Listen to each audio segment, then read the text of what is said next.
The Sahabah that I'm going to discuss today, he was the first Muazzin of Islam. Allahu Akbar,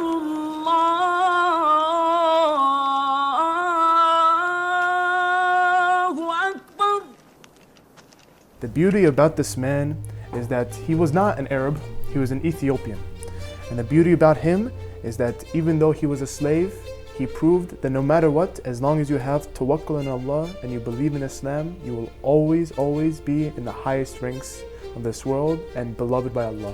The Sahaba I'm going to speak about today is Bilal ibn Rabah.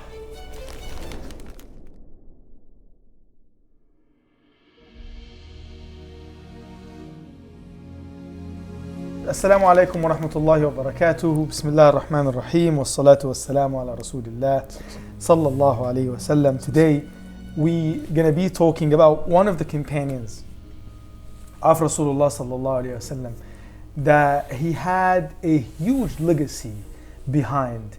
And today Zaid, inshallah ta'ala, is going to talk to us a little bit about why Bilal ibn Rabah was in the highest rank of the Sahaba in the eyes of Rasulullah sallallahu alaihi wasallam and in the eyes of Allah subhanahu wa ta'ala. MashaAllah. Jazakallah khair, Sheikh Yousef. So the beauty of Bilal ibn Rabah, he was an Ethiopian slave, and his master, Master Umayyah, he owned his family and Bilal. He was a cruel master, very, very cruel. However, he was a very sincere slave. And when Prophet Muhammad ﷺ, he was coming up and he was starting to discuss Islam, immediately Bilal was so willing to accept this.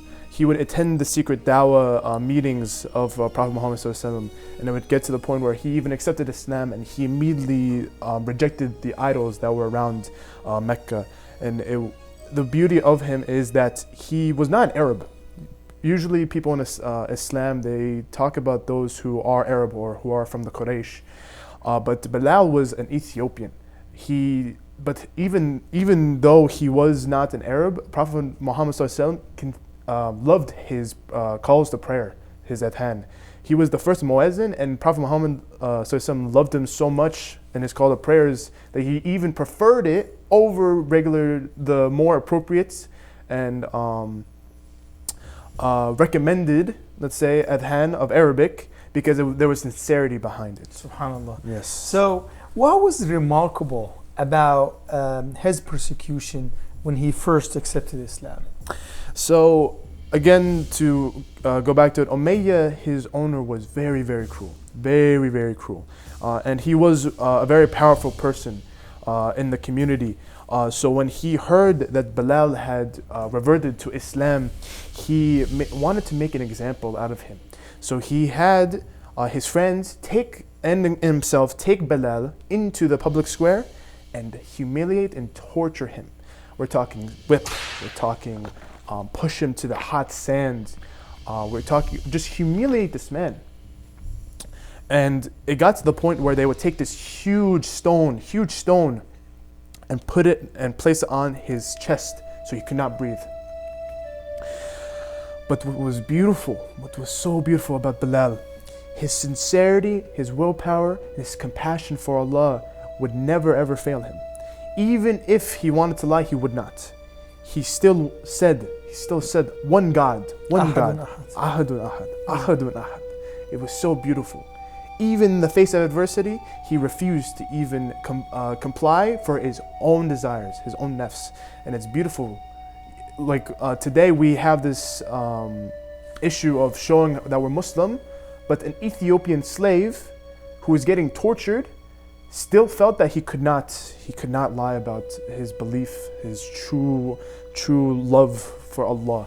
So his true love for Allah subhanahu wa ta'ala and his sincerity and his sacrifice made him a man that after 1400 years we're here in America in different content and we're still talking about his legacy. This is the ultimate reward from Allah subhanahu wa ta'ala to him. Now you're going to say a question about Bilal ibn Rabah for the community as a competition. after Prophet Muhammad's death, where did Bilal travel to from Medina? Inshallah ta'ala wa nahsabu kadhalik, he is Inshallah. from those who will enter Jannat al-Firdaus. We ask Allah Inshallah. subhanahu wa ta'ala to make us all among those who will be in Jannat al-Firdaus. We ask Allah subhanahu wa ta'ala to make us among those who sacrifice for the deen. Everybody based on his ability or her ability, but at least we have to try. We're giving these examples and we know for a fact that we will not reach that level, but at least we can try. Jazakumullah khairan, Ramadan Kareem for everybody. Jazakallah khair Zaid for these beautiful words. Assalamu alaikum wa rahmatullahi wa barakatuh.